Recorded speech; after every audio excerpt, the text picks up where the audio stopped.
બોલો સતગુરુદેવની જય. પોપટરામ બાપાની જય. દુધેશ્વર માતની જય. લાભેશ્વર નાથની જય. ઉગમેશ્વર નાથની જય. ઈર્ષાગર વઘા સતગુરુદેવની જય. આપણે જેની અંદર સહી આને સત્ય સનાતન આત્મ ધર્મ કહેવાય છે. સત્ય એટલે સાચો. સાચો કોને કહેવાય? આપણે ખોટું બોલીએ નહીં ને સાચું બોલીએ એટલું જ મર્યાદામાં સાચું નથી. ઘણી વખત સાચું પણ ખોટું થઈ જતું હોય છે. દાખલા તરીકે આપણે આપણા ખેતરમાં હોઈએ, વાડીએ હોઈએ, એક હરણનું ટોળું દોડતું નીકળી ગયું. થોડી વાર પછી શિકારી પાછળ આવીને આપણને પૂછે ક્યાંયથી હરણનું ટોળું ગયું હતું. આપણે સાચું બોલીએ તો શું થાય? શિકારી એ હરણનો શિકાર કરે. ત્યાં ખોટું બોલવાની જરૂર રહેશે. કૃષ્ણ ભગવાને કીધું કે અર્જુન, એક સત્ય છુપાવવા માટે 100 વખત ખોટું બોલો તોય સત્ય બરોબર છે. એટલે પાલણસી કે સાચું ખોટું થઈ જતું અનબે વહેતા પાણી, પીણ્યા ભાવ જાણે નહીં એના ઓસરી જતા પાણી. આપણા જીવનમાં કેટલું એવું સાચાનું ખોટું સાચાનું આપણે ખોટું કરી નાખતા હોઈએ છીએ. શા માટે? આપણા સ્વાર્થ માટે, આપણી મોટાઈ માટે. સાચાનું ખોટું કરી નાખતા અને ખોટાનું આપણે દોષ આપણા છુપાવવા માટે સાચું કહેતા હોઈએ છીએ. તો એની અંદર આપણો જીવડો ફસાય છે.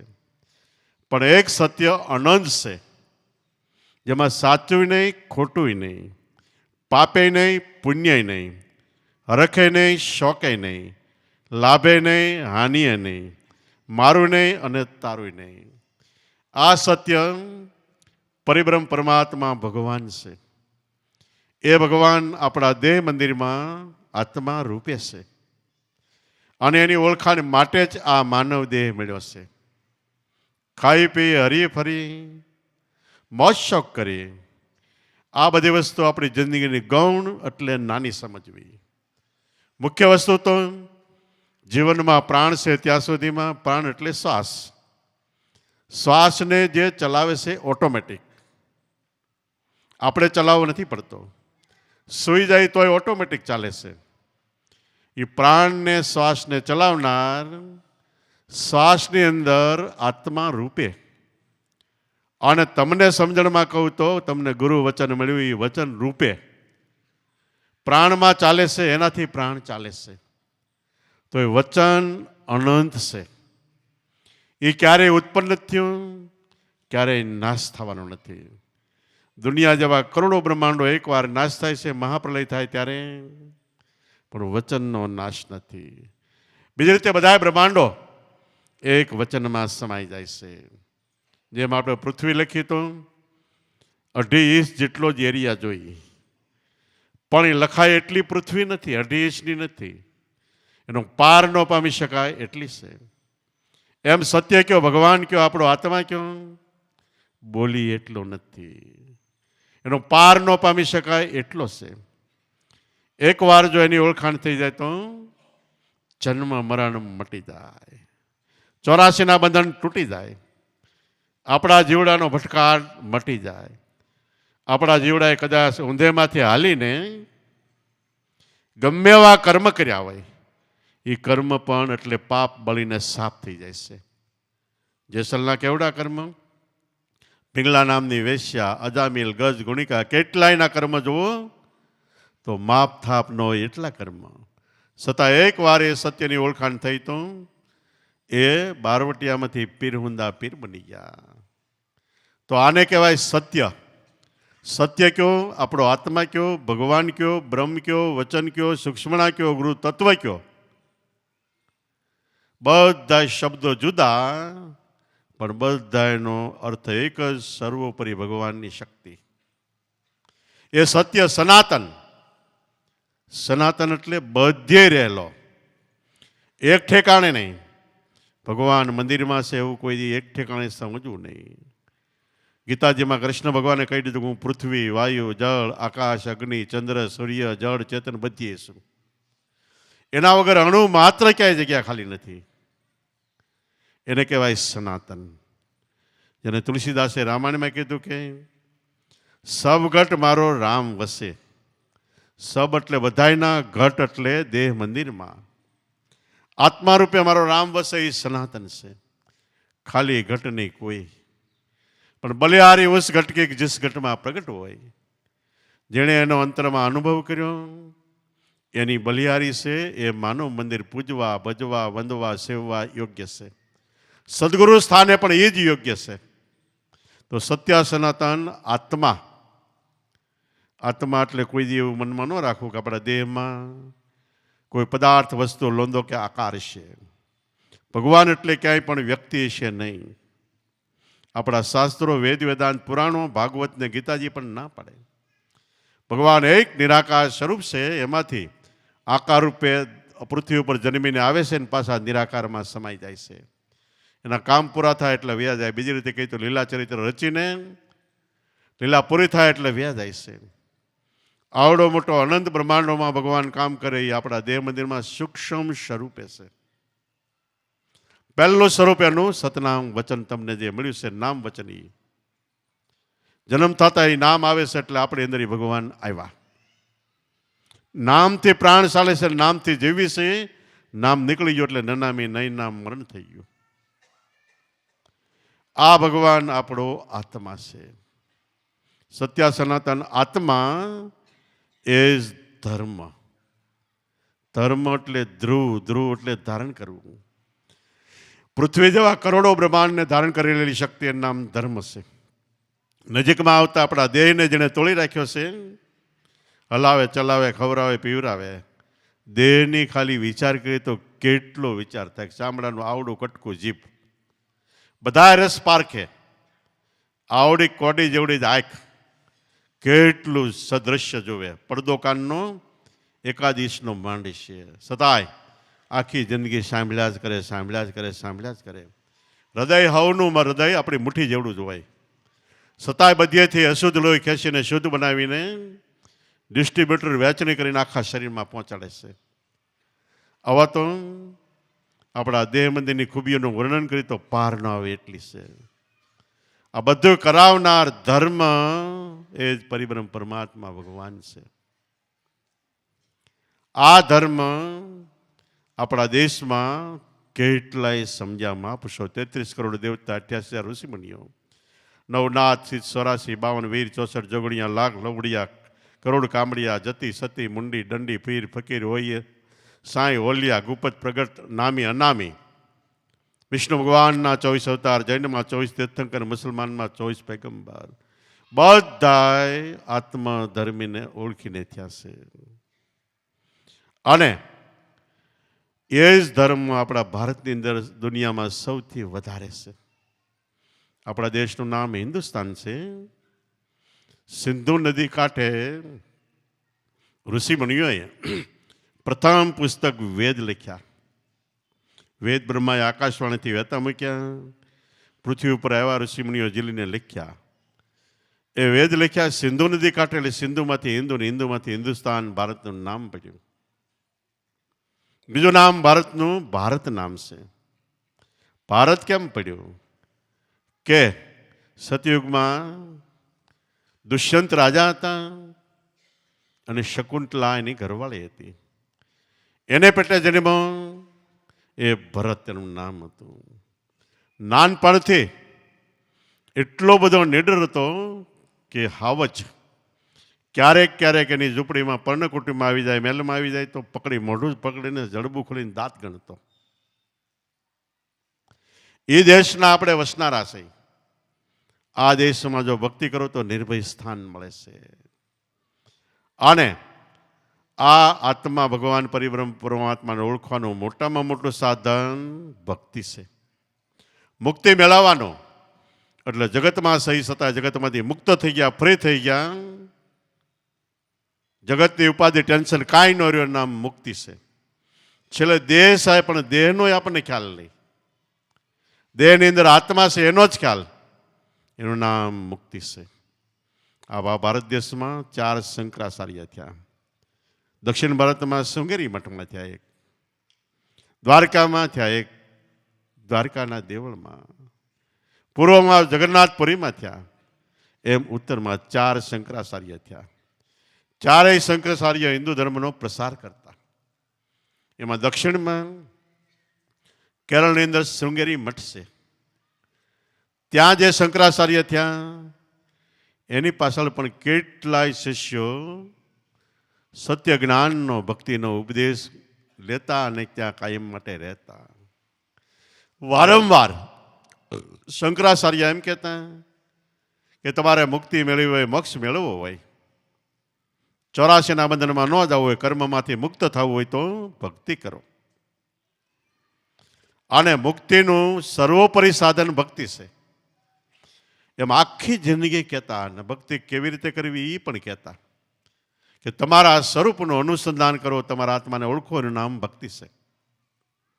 ભક્તિ કરો એ બધા સાંભળતા, પણ સ્વરૂપનું અનુસંધાન કરવું એ કોક ઝવેરલા જ સાંભળ્યું, બાકી બધું ભૂલી ગયા. પહેલેથી મહાપુરુષો સંતો જ્ઞાન કહે છે, એમાંથી આપણે માટે થોડુંક જ કામનું હોય છે. કેટલું કામનું હોય કે આપણું મન સમજી જાય એટલું. જો મન સમજી ગયું તો જ્ઞાન બધું પૂરું થઈ ગયું. મન સંગા તો કથરોટ મેં ગંગા. મન જો જ્ઞાનમાં, ગુરુશરણમાં, સંગમાં આવી જાય તો કથરોટ, દેવરૂપી કાથરોટની અંદર ગંગાજી છે. ઓલી ગંગાએ જવું નથી પડતું. એટલે ગોરખનાથ કે ઘટમાં ગંગા, ઘટમાં જમના, ઘટમાં મેરુ મંડાણા, ધરણ ને ગગન બે ઘટમાં દેખ્યા, ને ઘટમાં સર્વે સમાણા. આ અનુભવ કરવો હોય તો તમારું મન પવન સુરતી વર્તી વાળીને ગગન ઘર લાવો. તો આવી સમજણ આપતા આપતા કેટલાયને સત્ય જ્ઞાનનો ઉપદેશ આપ્યો. છેલ્લે શંકરાચાર્ય મરણ પથારીમાં સૂતા છે. શિષ્યો આજુબાજુમાં બેઠા છે, ફરતી બાજુ. એમાં શંકરાચાર્યનો પ્રાણ વહી ગયો, શરીરનું હલનચલન બંધ થઈ ગયું. તો એ શિષ્યોને એમ થયું કે આપણને એમ હતું ગુરુ મહારાજ છેલ્લે કોઈ અમૂલ્ય એટલે સારી શિખામણ આપશે, પણ કાંઈ કીધા વગર વહી ગયા. જેમ બાપ પાસે દીકરાની ઈચ્છા હોય કે છેલ્લી અવસ્થામાં બાપે ક્યાંય ધન સંગ્રહ્યું હોય તો આપણને એની ચાવી આપે કે એનું સ્થળ બતાવે કાંઈ ડાટ્યું છે. એમ સદગુરુ સંતો પાસે કયું ધન હોય? આત્મધન. ગુરુ કૃપા એ ધન સર્વોપરી છે, એની સમાન ધન જગતમાં કોઈ ધન આવી શકતું નથી. અને ઓલું ધન તો કદાચ હોય ને, ઘણા સંતો રૂખડિયા થઈ ગયા, કાંઈ ઘરમાં હાંડલા કસ્તી કરે, નસીબ હતા, કાંઈ ન મળે. અને સાધુ હોય ને જભા પહેર્યા તેને ખિસ્સાઈ ન હોય, એમાં ધન ક્યાં રાખે? તો પ્રાણ વહી ગયા પછી શિષ્યો બેઠા રહ્યા, કલાક, 1.5 કલાક વિચાર કરે છે. ગુરુ મહારાજ આપણે કોઈ અગત્યની વાત કીધી નહીં, કાંઈ કીધું નહીં. તો એ ફરીવાર શંકરાચાર્યના દેહમાંથી પ્રાણ ચાલુ થયો, શ્વાસ ચાલુ થયો, એટલે જીવત થયા. અને 3 વાર બોલ્યા કે ભક્તિ કરો, ભક્તિ કરો, ભક્તિ કરો. એટલું કહીને પાછા નિશ્ચય થઈ ગયા. તોય શિષ્યો વિચાર કરે છે કે આપણને આ તો આખી જિંદગી કહેતા હતા, નવું શું કીધું? વળી કલાક, 1.5 કલાક બેઠા હતા, વળી પ્રાણ ચાલુ થયો. વળી શંકરાચાર્ય બોલ્યા કે સ્વ સ્વરૂપા અનુસંધાનમ ભક્તિ રીતિ હતી બધ્યતે. સંસ્કૃતમાં કીધું, ગુજરાતીમાં એનો અર્થ છે સ્વ એટલે આપણું પોતાનું સ્વરૂપ, આપણે જેમાંથી જીવવી છે. આંખ જોવે, કાન સાંભળે, મોઢું બોલે, હાલી ચાલી, ખાઈ પી, અનેક વ્યવહારો કરીએ, એ આપણું માલિપા, આપણું અસલ એક સ્વરૂપ છે. અને એમાંથી આ વ્યવહાર નીકળીને આવે છે. એક આપણે કોઈ મારવાની તૈયારી કરે, સેકન્ડના અડધા ભાગમાં આપણે આપણો બચાવ કરીને આમ સેટા વૈયા જાય, ગમે રીતે કરી. કોઈ શબ્દ પૂછે તેનો જવાબ એટલી વારમાં આવે. આટલું બધું સુપર કોમ્પ્યુટર એ આપણો આત્મા છે, આપણું સ્વરૂપ છે. સ્વ એટલે આપણું સ્વરૂપ, એટલે આપણો આત્મા, એનું અનુસંધાન કરવું, એટલે એમાં મળી જવું બધેથી પાછું વળીને. કોને પાછું વળવાનું? આપણા મનને. આપણું મન જગતમાં, કાટ રંગ રૂપ આકારમાં, કામ ક્રોધ મોહ લોભ કેટલા વિષય પદાર્થોની અંદર વારે વારે ભટકે છે, આખો દિવસ રખડે છે. આખો દિવસ નહીં, હવે તે હુઈ જાય તો સપનામાં ત્યાગ થાય અને ઘાટ ઘડ્યા જ કરે છે. આને પાછું વાળીને અનુસંધાન એટલે મળી જવું. ક્યાં મળવાનું? ગુરુ વચનમાં. સ્વસ્વરૂપનું અનુસંધાન કરો. ગુરુ વચન એટલે સ્વસ્વરૂપ. અનુસંધાનમ, એમાં મનને મેળવી દેવું. ભક્તિ રીતિ હતી બધી ભક્તિના ઊંચામાં ઊંચી આ રીત છે. ટૂંકમાં કહી તો આપણે કરવાનું જીવનમાં ભક્તિની અંદર, આપણે આપણા આત્માની ઓળખાણ. આત્મા તો જન્મ થયો ત્યારથી આપણા દેહ મંદિરમાં પ્રગટ છે. એ ક્યાંય ખોવાઈ ગયો નથી, છુપાઈ ગયો નથી, પણ થોડોક ફેર જાય છે. કેટલો ફેર જાય છે? આપણી આંખ આપણા કાનને ભાળતી નથી. બે વચ્ચે 4 જ આંગળનું અંતર છે. તો એ ભાળે ક્યારે? અમે અરીસો આવે તો ભાળે. એમ સદગુરુએ જે નામ આપ્યું એ ગુરુગમ અરીસો છે.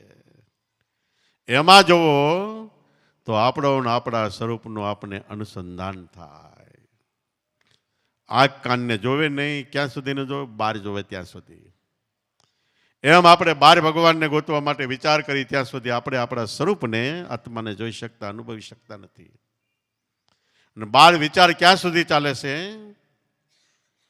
દેહ મારો છે, દેહ એટલે શરીર હું સૌ, આવું માનીએ ત્યાં સુધી. શરીર આપણું નથી. માતા પિતાનું સન કુદરતે બનાવી આપેલું એક ભાડુતી મકાન છે. ભક્તિ કરવા માટે આપ્યું છે, જિંદગી જીવવા માટે આપ્યું છે.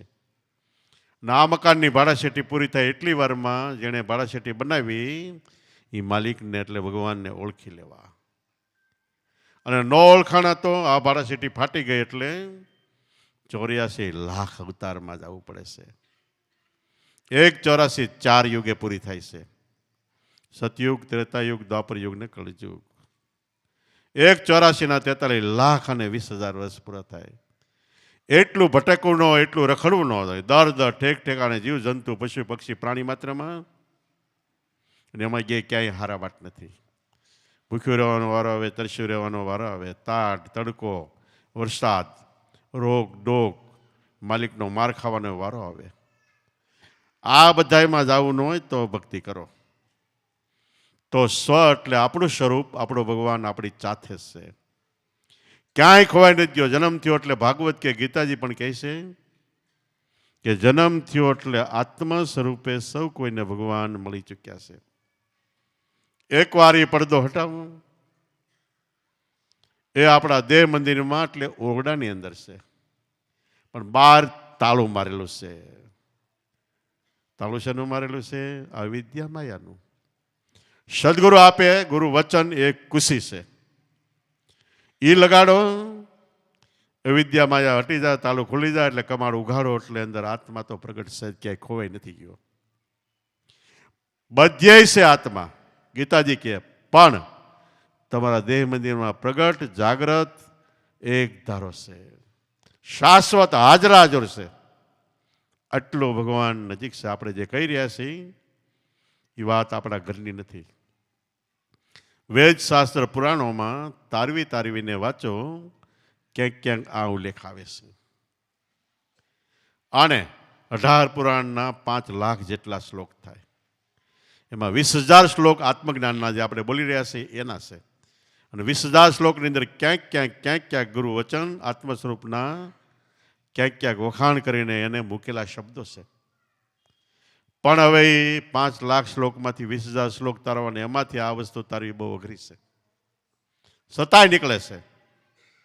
જેમ રેતીનો ઢગલો હોય, એમાં મોટો ઢગલામાં 1 મણ ખાંડ વેરી નાખો, ભેળવી દો, પછી એ તારવી ન શકે. તારવી શકે કોણ? કીડી. એમ આપણી કીડી જેવી સૂક્ષ્મ બુદ્ધિ થાય જેને કહેવાય મહાપુરુષો કે મન કાય મન મનાવી લે પ્રાણી તો મેરામ મજરો માણે. આપણું મનનું બીજું સૂક્ષ્મ ઝીણું મન છે. એક મનથી આપણે બહાર કામ કરીશું, એક મન પડ્યું છે અકબંધ થાપણાનું. પણ જો એ મનને આપણે ગુરુ મહારાજ મળ્યા નામમાં લગાડી તો બહારનું મન છે વાસના કરતું જગતમાં ભટકતું રખડતું બંધ થાય, ઓલાની સાથે આવી જાય, બે ભેગા થઈ જાય. એટલે મન કાય મન મનાવી લે મેરામ તો પ્રાણી મજરો માણે. તો અંતર આત્માનો અનુભવ થાય. ભક્તિમાં કદાચ તમને કાંઈ ન આવડે તો વાંધો નહીં, સાખી શબ્દ યાદ ન હોય તો કાંઈ વાંધો નહીં, તમારી સ્થિતિ નાની અને 5 પૈસાનો ખર્ચ ન કરી શકો તોય વાંધો નહીં. કોઈ દિવસ ક્યારેય મૂંઝાવવું નહીં.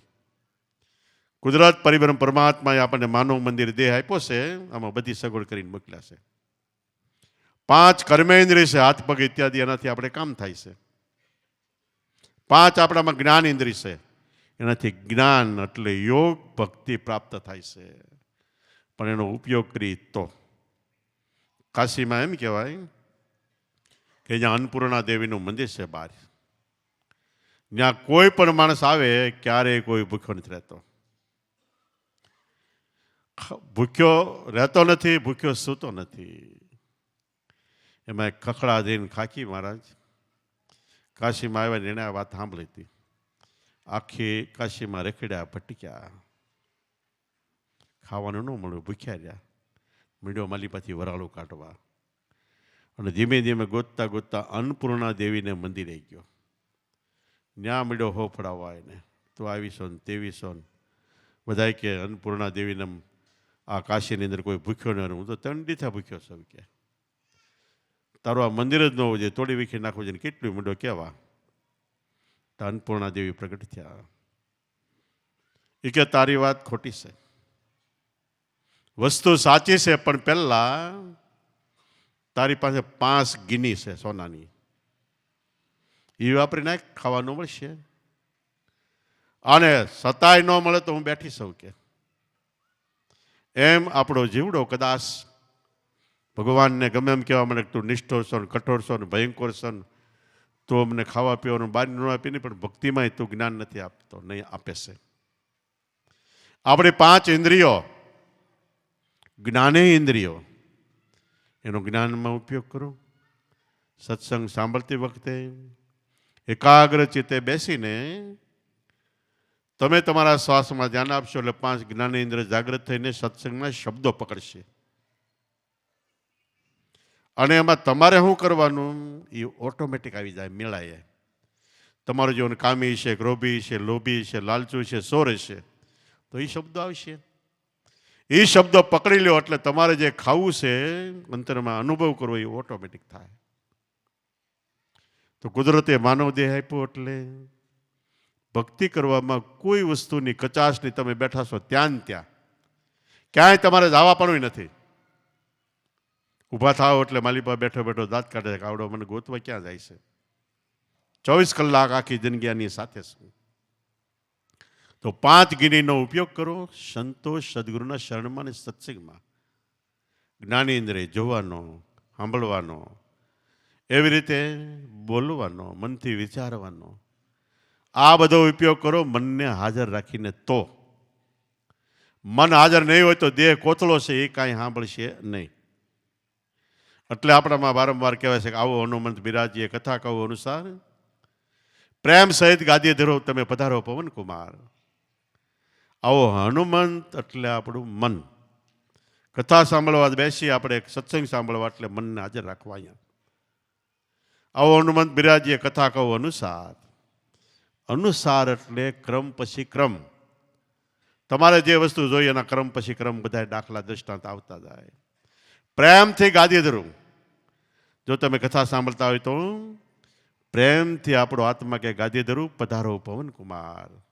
કારણ કે મન જ સાંભળી શકશે. મન હાજર નહીં હોય કથા નહીં સંભળાય. આપણે ગામડામાં કહેવત છે કે ગાળીઓ ગાને દોવી હોય એટલે પાછલે 2 પગે ગાળિયાની સોકડી મારીને બાંધે પગ, તોય ગા ન દોવા દે. ગા ક્યારે દોવા દે? વાસડાને મૂકો તો એ દોવા દે. એમ ગૌ એટલે ભક્તિ. ગૌનો અર્થ સંસ્કૃતમાં ભક્તિ થાય છે, જ્ઞાને થાય છે, વેદે થાય છે. એમ ભક્તિનું દોહન એટલે ભક્તિમાંથી સાર કાઢવો હોય, દૂધ એ સાર છે. અને સાર કાઢવો હોય તો મનરૂપી વાસદાને મૂકો તો દૂધ દે, તો સાર મળશે. મન ક્યાંય રખડતું પડતી છે, માળા ફેરવા બે કે માળા કરમાં ફરે, હાથમાં ફરે, જીભ ફરે મુખમાં, રામ રામ કૃષ્ણ કૃષ્ણ ગમે, પણ મનમો સૌદસ ફેરે એ ખરા સમરણ નહીં. એક ગામડામાં એક ભાઈ દાદા મોટી ઉંમરના માળા ફેરવા બેઠા. એમાં કોઈ કુટુંબમાંથી ભાઈને કામ વિશે લાવ્યું, ફલાણા દાદા ક્યાં છે? એટલે વહુ કે એ ગામમાં પાછળ ઠેઠ હરિજનવાસમાં ગયા છે કે. ઓલા બાબા કથા સાંભળતા સાંભળતા પીતો ગયો કે હું અહીં ગુડાનો છું અને મને હરિજનવાસમાં મોકલે છે કે કથા માળા ફરી જાય એટલી વાર છે કે. તો માળા પૂરી થઈ ગઈ એટલે વહુને કે સાંભળ્યું? તો કે હું શેકાય ભાન ભાન કે હું અહીં ગુડાનો છું તો મને ક્યાંયનું ક્યાંય કહો છો ને ખોટું બોલ્યા નામને તેમને. વહુ કે તમે અહીં હતા પણ તમારું મન કોહાકવાની હોંડી તૂટી ગઈ, હાંધવા માટે હરિજનવાસમાં હંધાવા જવું ત્યાં હતું, એટલે તમે ત્યાં હતા, દેહ કોથળો અહીં પીડ્યો હતો કે. તો આપણું મન જો ભક્તિભાવમાં હાજર હોય તો જ ભક્તિ થઈ શકે છે. દેહ કોથળો સીધો જળ છે, કાંઈ ન કરી શકે. અને મનને જ ઉપાધિ છે, મારે 84 છે, મારે મોક્ષ મેળવવો છે, એ ઉપાધિ બધી મનને છે. તો ભક્તિ કરવામાં પહેલું તમારું મન સમજાવો.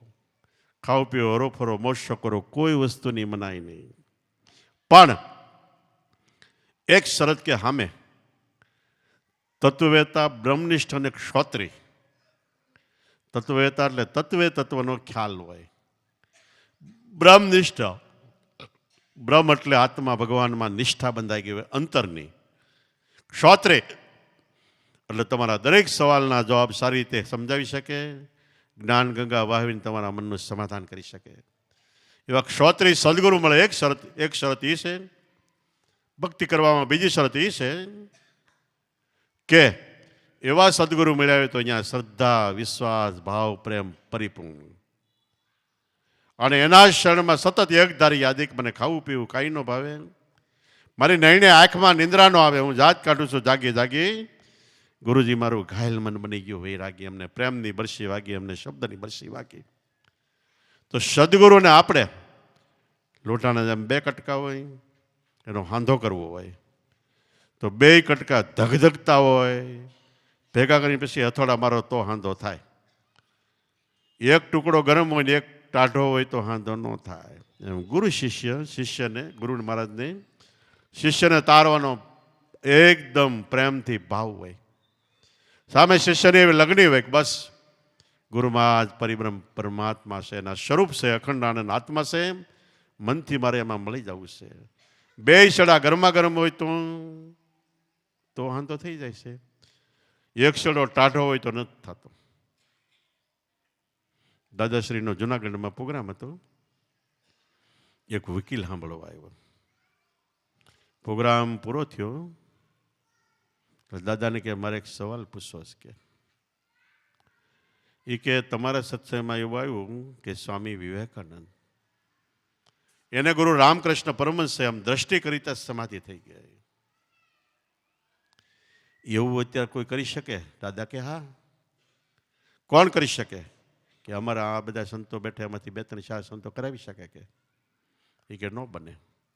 એ કે મને કરાવી દો. દાદા કે તું પેલા સ્વામી વિવેકાનંદ થઈને આવ્યો તો થાય. અમે તો દ્રષ્ટિ ફેંકી અંતરદ્રષ્ટિ, પણ સ્વામી વિવેકાનંદમાં જે ગુણ સંસ્કાર હતા, જે ભાવ પ્રેમ હતો, લગ્ની હતી. અમેરિકામાં જાવું હતું ધર્મ પરિષદમાં, આપણો દેશ ગુલામ હતો, પણ ટાટા ત્યાં ગયેલા, નવલ ટાટા, જમશેદજી નવરોજી તાતા નવસારીના, આખી દુનિયાના ધર્મના બધા લીડરોને બોલાવ્યા, પણ કે ભારત વતી કોઈ નહીં. ટાટાએ બહુ દલીલ કરી કે અમને ત્યાંથી જ બોલાવો કે. તો કે આવવા દો, એક જણાને આવવા દો કે સ્વામી વિવેક બધાને જોયું ભારતમાં ઇંગ્લિશ કોને આવડે, હવે આ એક જ MA થયેલો કે આને મોકલીએ. તે એને પસંદ કર્યા અને રામકૃષ્ણ પરમહંસે બોલાવ્યો કે તારું ભાઈ અમેરિકા જવાનું કે ત્યાં મારું શું કજું વાગે, હું તો અભણ છું અને આ જબો ને બધું પહેરું છે ને આવું મારું ત્યાં મને જોઈને બધા દાંત કાઢે કે નહીં, તારે જવાનું છે પણ હું શું કરું કે તારામાં સદગુરુમાં વિશ્વાસ છે તો કે એ હોય 100%, એમાં પ્રેમ છે ભાવ છે તો કે હોય 100%, એમાં શ્રદ્ધા છે તો કે હોય 100%, તો ગુરુમાં કંઈ કરીશ તો કે હા હોય 100%, તો જા કે તાવડા ત્યાર થયા પગે લગીને ગયા અને બધાને અડધી કલાક 2 કલાક બોલવાનો વારો આપ્યો. ભારત દેશ ગુલામ હતો અને આ ગુલામ દેશમાંથી આવ્યા કે તમને છેલ્લે 5 મિનિટ વધારે નહીં બોલવાનું. તે સ્વામી વિવેકાનંદ કે 5 મિનિટ બોલવું એમાં કેટલું કહેવું, તા યાદ આવ્યું ગુરુ મહારાજ કે હવે એ જે બોલાવે એ બોલું ને એમાં સફળતા છે. બધાએ ઊભા થઈને ભાષણ કરતા આખી સભા આગળ, એટલે હું બોલતા લેડીઝ એન્ડ જેન્ટલમેન અને બાયડ્યું ને ભાઈડા, બધા એમ બોલીને પછી લેક્ચરની શરૂઆત કરે, ધર્મ એસા ને તેસા ને કેટલું કરે. છેલ્લે સ્વામી વિવેકાનંદ ઊભા થયા ને અંગુરખું ઓલું બધું પહેરેલું હતું ને ધોતિયું ને બધું, એટલે સભા આખી દાંત કાઢવા માંડી. દાંત કાઢીને બંધ થયા એટલે માઇકમાં અને પહેલું બોલ્યું, my dear brothers and sisters, મારા વાલા ભાઈઓ ને બહેનો. તો 5 મિનિટ બધાએ તાળી પાડી. બોલવાનું 5 મિનિટ ને 5 મિનિટ તો તાળી જ પડી નકરી. આ શબ્દો એને ક્યાંથી કાઢ્યા? સદગુરુ રામકૃષ્ણ પરમહંસ, એની કૃપા એણે યાદ કરી અને એણે કીધું તઈ એને યાદ હું કર્યું તમે મોકલ્યા હું આવ્યો છું, મારી લાજ રાખવી તમારા હાથમાં કે. એટલે એણે લાજ રાખીને પછી 5 મિનિટ બોલ્યા કે ધર્મ એટલે કોઈના વાડામાં પુરાઈ જાય એવડો ધર્મ નથી, કોઈ ફોટામાં આવી જાય એવડો નથી, પૂજાની પેટીમાં પુરાઈ જાય એવડો નથી. જે ધર્મ એટલે ભગવાન આત્મા પુસ્તકમાં લખેલા છે, ફોટામાં ચિતરેલા છે, મૂર્તિમાં ઘડેલા છે, એ ધર્મરૂપે આત્મા તમારા દેહ મંદિરમાં જગતમાં પરિબ્રહ્મ પરમાત્મા છે. પાછી તાળીઓને ગળગળાટી બોલવા માંડી અને સૌથી કહેતો હોઉં તો હું કે એ ધર્મરૂપે ભગવાન તમારી નજીકમાં નજીક છે. વિવેકાનંદ કે હું બોલું પછી તમે સાંભળો છો ને, સભા તાણીથી હા બધા એમ ભાવવાહીમાં આવી ગયા. તો કે બોલ્યા પહેલા સાંભળી જાય કેટલો નજીક કે. તો બધા આશ્ચર્ય છે કે બોલ્યા પહેલા ભગવાન સાંભળી જાય, તો કે હા એ આપણને બોલાવે છે, ઘટમાં રહીને દેહમાં રહીને બોલાવે છે, એટલે એ બોલ્યા પહેલા સાંભળે છે અથવા એ બોલે છે. અને આપણા રવિ સાહેબે કીધું બોલાવે સબગટ બોલે, જ્યાં જવું ત્યાં સરખો, દેવળે દેવળે કરે હોકારા એને કોઈ પારખ થઈને પરખો, કોને બનાવવા દેહરૂપી ચરખો. 5 મિનિટ બોલ્યા અને ઊભા રહી ગયા. એનો સમય ઘડિયાળ પ્રમાણે પૂરો થઈ ગયો. તો સભા બધી ઊભી થઈ ગઈ, વન્સ મોર, ફરીવાર બોલો, ફરીવાર બોલો, ફરીવાર બોલો, એમ કરી કરીને કલાક લંબાયું. આ બળ ક્યાંથી આવ્યું? ગુરુ કૃપાનું બળ. અને હાવ આપણે ટૂંકમાં છેલ્લે કહી દઈએ તો ગુરુ શબ્દનો અર્થ આપણા વેદમાં બ્રહ્માએ કીધું ગુરુ એટલે સૌથી મોટું તત્વ, લઘુ એટલે નાનું, સૌથી મોટું તત્વ એ ગુરુ તત્વ. વૈજ્ઞાનિકોએ છેલ્લે નક્કી કર્યું, ગેલેલિયો વગેરે વૈજ્ઞાનિકોએ, કે પૃથ્વી જેવા કરોડો બ્રહ્માંડ ગુરુત્વ આકર્ષણથી રહેલા છે. ગુરુ તત્વ એ મોટામાં મોટું તત્વ છે ને એના આકર્ષણથી બધા એકાબીજા ભટકાતા નથી, ચોક્કસ ગતિથી ફેરા કરે છે. નજીકમાં આવતો આપણો દેહ આપણો પણ ગુરુત્વ આકર્ષણથી ટકી રહેલો છે. તો એ ગુરુ કૃપાથી જે ધારી તે થઈ શકે છે. દશરથ રાજાને મોટી ઉંમર સુધી છોકરા નહોતા અને એણે અરીસામાં જોયું તો વાળ એક ધોળો થઈ ગયો હતો. એ કે હવે હું ગઢો થઈ ગયો, મારે ગાદી હોપી દેવી હતી, પણ છોકરા વગર કોને હોપી? આપણે વાળ હું આખું માથું ધોળું થઈ જાય ને એક નહીં તોય ન હોપી ગાદી. એ શું કામ છે કે વાળ ધોળા થાય એટલે ચેતવણી છે કે હવે તમે ગૌડા થઈ ગયા ને ભજન કરો, છોકરાને ગાદી હોપી દો. ભજન કરવા માટે વૃદ્ધાવસ્થાની છોકરા છે ને એ ભજનમાં સહાયરૂપ થાય એટલા માટે, એ બોજો આપણી માથે લઈ લે એટલા માટે. એને બદલે આપણે છોકરાનો બોજો ખેંચા જ કરી એમ. તો દશરથ એના ગુરુ પાસે જઈને કીધું હું ગૌડો થઈ ગયો ને મારે છોકરા નથી, એનું હું આ ગાદી આખી વાંજણી જાહે કે. તેના ગુરુમાં વશિષ્ઠ મુનિ કે તું પાપ કરી તો છોકરા થાય, પાપમાં શું કીધું કે તું આ તળાવને કાંઠે બેહીને મૃગ્યા કર, મૃગ પાણી પીવા આવે ને મારી નાખવાના કે બસ. હવે નકર રઘુકુળી દશરથ રાજાના રાજનો નિયમ હતો કે ઢોરને ગાળીઓનો ગળામાં નખાય, પોપટને પાંજરે ન પુરાય, કોઈ પણ જીવ પ્રાણી માત્રની હિંસા ન થાય, અને કાંઈ પણ એવો ખાજ ખવાય નહીં, અને રેઢી વસ્તુ તમે સીમમાં જ મૂકી દો તોય એ કોઈ લઈ ન જાય. હવે એનો ધણી પાપ કરવા બેઠો. શા માટે? ગુરુમાં કીધું એટલે. અને પાપમાં એણે સાંજે શ્રવણ મા બાપને પાણી પીવા લાવ્યો. પાણી પીવા માટે બહાર મૂકીને એ પાણી ભરવા આવ્યો. ઘડો ડબડબ ડબડબ થયો, અંધારું હતું. એટલે દશરથને શું થયું કે આ અણકું છે, જવા દીધું. તીર તો પડી ગયો, હે રામ કરીને દોડીને ગયા. તો કે આ શ્રવણ એનો હગ્ગો ભાણ્યો દશરથનો. એ કે બસ મારો પ્રાણ જાય છે, પણ મારા માતા પિતા તળાવની પાળની પહેલી બાજુ ઝાડવે કાવડ ટાંગી છે, ન્યામાં છે બેઠા છે, એને પાણી પાવ. તો શ્રવણ પી ગયો. પછી શ્રવણ ત્યાં એના મા બાપ, દશરથ એના મા બાપ પાસે પાણી લઈને ગયો. હળવે એકદમ કીધું પીવું પાણી. તે એના પિતાનું નામ શ્વેતાંબર ઋષિ હતું, શ્રવણના બાપનું નામ. માતાનું નામ ગ્રહતામાય હતું. શ્વેતાંબર ઋષિ, ગ્રહતામાય, શ્રવણ જેવા દીકરા, દશરથ જેવા ભાઈ. એ કે પણ તું મારો શ્રવણ નથી લાગતો, તારો અવાજમાં ફેરશે. તો બીજી વાર કીધું પાણી પીવો, ત્રીજી વાર કીધું.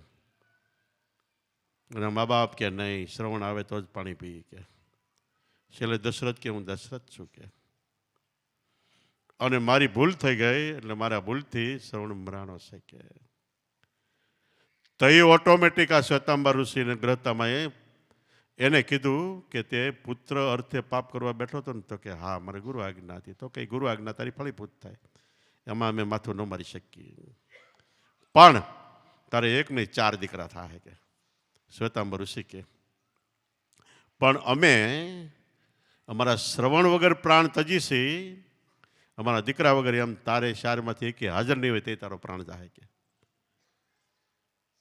તો રામ વનમાં ગયા, લક્ષ્મણ સાથે ગયા, અને ભરત વનની અયોધ્યાની બહાર રામની શરણ પાદુકા લઈને પર્ણકુટી બનાવીને ન્યાય ગયો. અને શત્રુઘ્ન એના મામાને ત્યાં ગયો, અને વાહેથી દશરથનો પ્રાણ ગયો. ગુરુ આજ્ઞા પ્રમાણે વર્ત્યા તો એક નહીં 4 પુત્ર થયા. વશિષ્ઠ મને કીધું કે 4 થાય, પણ કે તને એક તો તારી ઘરે પૂર્ણ અવતાર ભગવાનનો થાય. તું કદાચ દીકરા વગર જાય તોય પૂર્ણ પુરુષોત્તમ રામનો અવતાર થાય, એ તારો ઉદ્ધાર 71 પેઢી તારી નાખશે કે. તો ખરેખર ગુરુ શરણ, ગુરુ આજ્ઞા સમજાય ને એવી વસ્તુ છે, અકલ કળામાં છે. પણ સામાન્ય રીતે આપણે સદગુરુ ભગવાનને ગુરુમાં નામ આપ્યું આપણો આત્મા, એટલું સમજીને બેસી જાઓ એટલે બેડો પાર થઈ જાય છે, અને આપણા જીવનને ધન્ય બની જાય છે. બોલો સતગુરુદેવની, પોપટ રામ બાપાની, દુધેશ્વર માતની, લાભેશ્વર નાથની, ઉગમેશ્વર નાથની, ઈર્ષાગર ભગવાનની, સતગુરુદેવની.